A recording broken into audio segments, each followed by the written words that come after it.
Good afternoon, ladies and gentlepugs. 'Tis I, your lord, the King Pug Gaming, and welcome back to episode 12 of this Let's Play the Thorium Mod Season 1.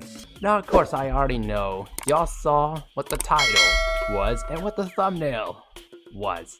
You already know we're gonna fight another boss, but before that, I want to show y'all a new armor set, and it is the Dread Armor.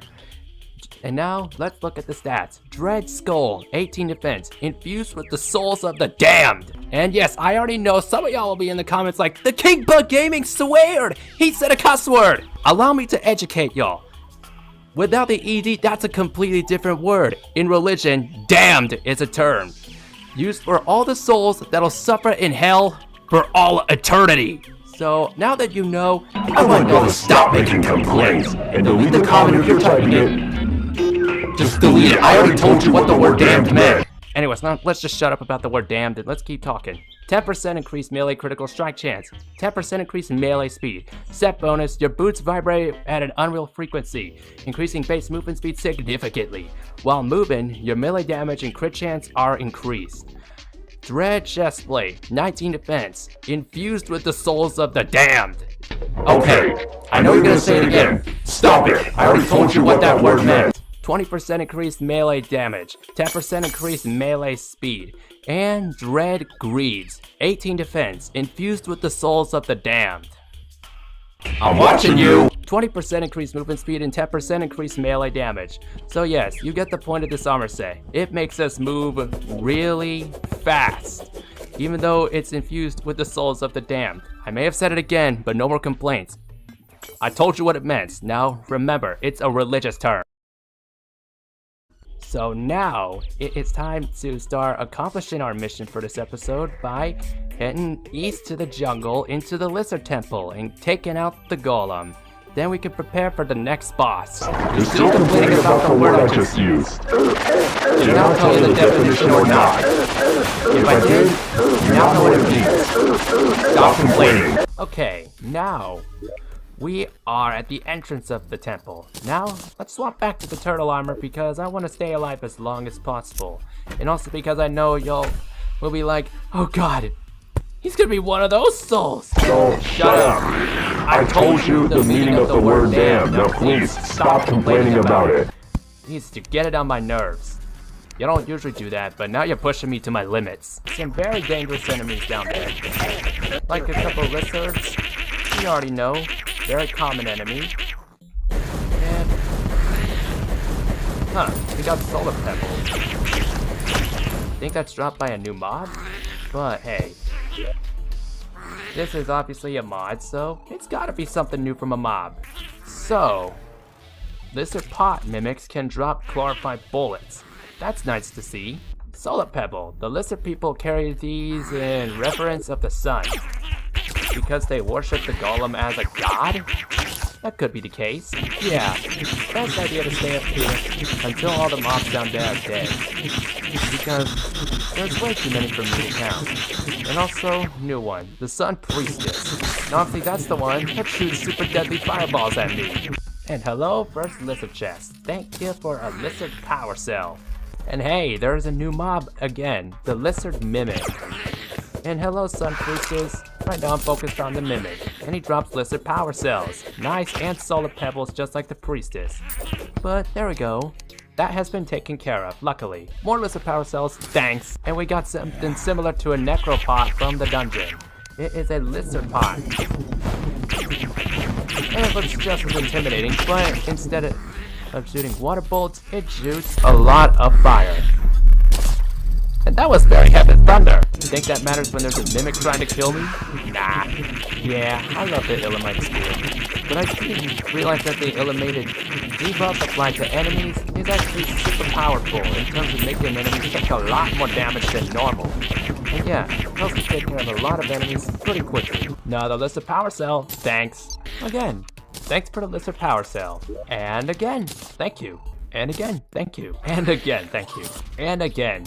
Thank you. And that's another mimic, which I will not mind killing, because a lot more money is definitely worth it. And hello there again, lizard pot. I never got the chance to admire this fight, but dang, it looks pretty darn awesome, even though it is very deadly.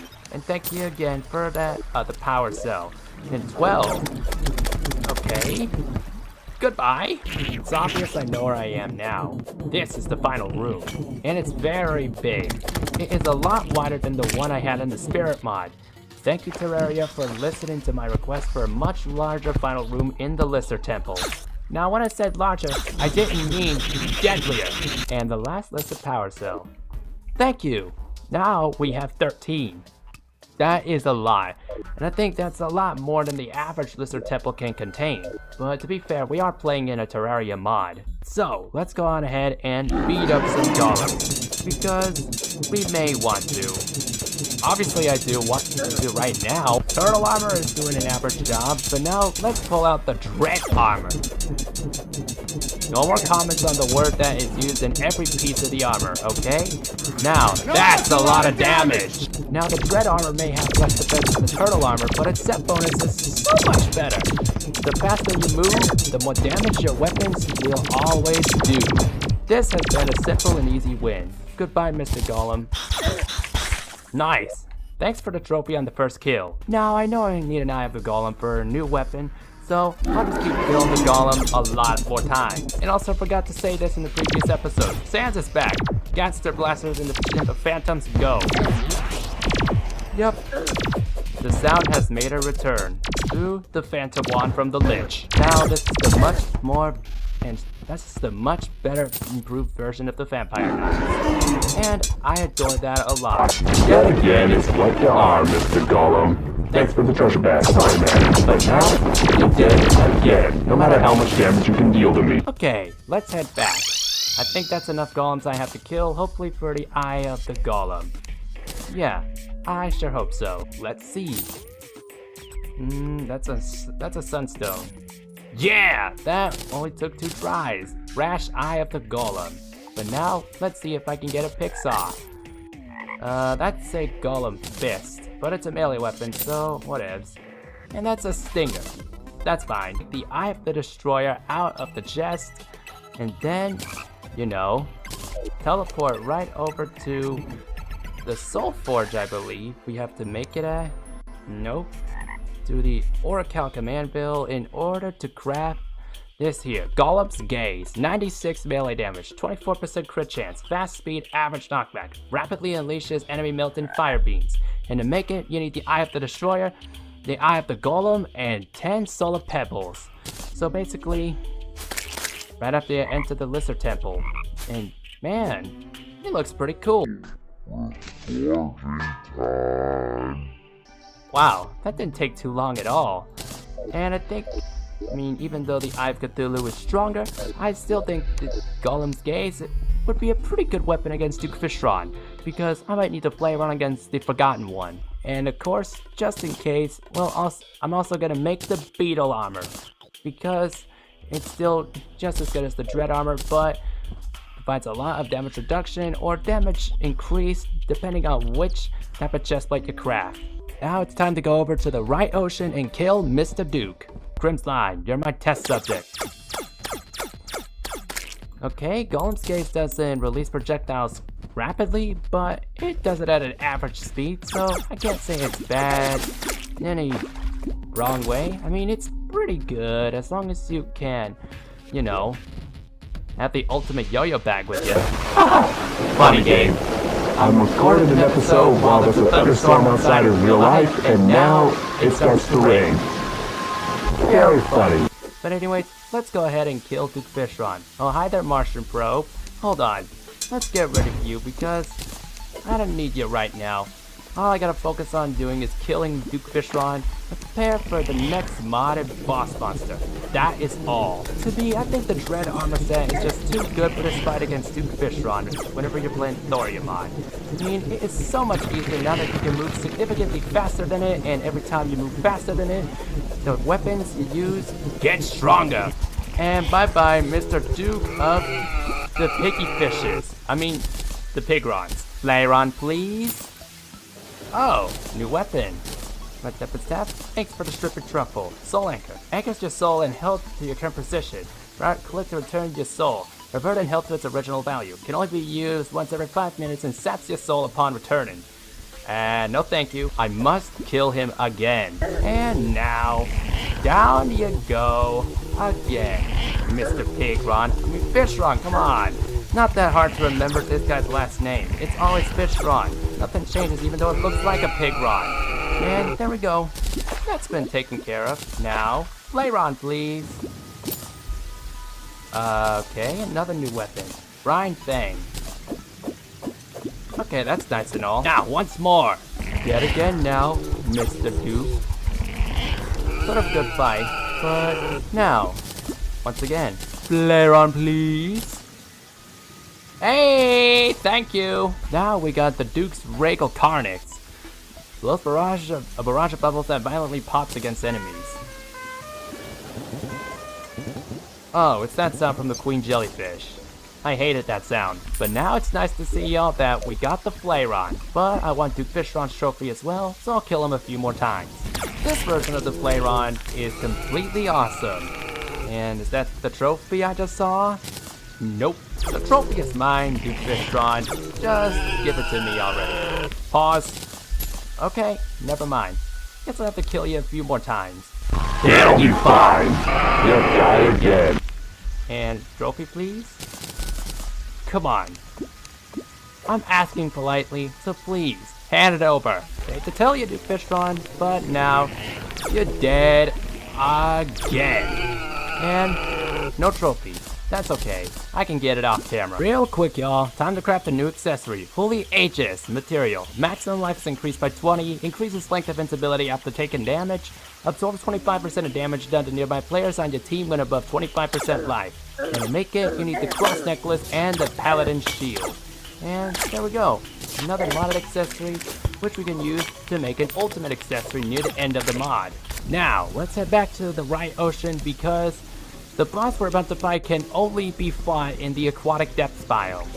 And we cannot summon with just a normal summoning item. We have to kill 3 certain creatures inside the Aquatic Depths biome. That was strengthened after we killed Plantera. Last time? Yes, last time. Hey everyone! We sure haven't seen this place in a very long time. And yeah, I came prepared for this episode. I actually spaced out the Aquatic Depths biome quite a bit because I knew the boss we were gonna fight may have a lot of projectiles. So, of course, I obviously needed a lot of room to move around throughout the biome. And I think I did a pretty good job at spacing it out. Although some parts will be considered underground, I don't think it's a big problem. Here's the next boss we're gonna fight, the Forgotten One. And in order to spawn it, we need to pick up 3 Abyssal Shadows, which are dropped by Aquatic Hallucinations in the Aquatic Depths. Which is what we're doing right now, so we can prepare to summon and kill this boss with. This right here, ladies and Gentlepugs, is an Abyssal Shadow. And if you pick it up, you'll get this debuff. False Presence. Something stirs in the darkness. And what is that? That's obviously the Forgotten One. Okay, y'all, I just killed the second Aquatic Hallucination. So once I kill the next one, Abyssion will spawn. And you can tell because the debuff now has an eye. Okay, I accidentally summoned him. And not on camera. Abyssion, the Forgotten One, has awoken.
was crazy. I thought I would never win. The Forgotten One has been defeated. The Toxicate of the Depths has been lifted. Yeah, that's what I'm talking about. So this means without Abysson's foul presence, the waters are somehow breathable. So I can breathe underwater now? Let's see. I can! Wait, hold on, let's remove this. I can breathe underwater in the aquatic depth biome now. Yeah! Sort of advice on Abyssion? Space out the aquatic depth biome a bit, so that way you can easily avoid all of his attacks. Because they are incredibly dangerous in his last phase, due to them dealing a lot more damage and inflicting the Shadow Flame debuff. And of course, the Forgotten One, for some reason, it reminds me of me. Sad truth, but honestly, ladies and gentlepugs, it had to be said. Now, in terms of teams, the Forgotten One has to have one of the best. While Cosnex may probably take the top spot. I know it's a remix of Boss 1, but it's a lot more demonic and hellish. Okay, even though this boss may have been forgotten for several centuries or whatever, this guy does not fool around. Now let's check out the treasure bag. And nice, we got the melee weapon. Lucrative Abyssal Shell. Hibernation Charm, equipable. Pressing the encase key will place you in an impenetrable shell. While encased, you can't use items or health potions. Life regeneration is heavily reduced, and damage is nearly nullified. Leaving the shell will greatly lower your speed, damage reduction, and damage replete. Leaving the shell will prohibit you the use of the shell again for 20 seconds. No thanks. And we got the strong Mantis Shrimp Punch, which breaks the sound barrier. And yeah, just as you'd expect. Don't be fair.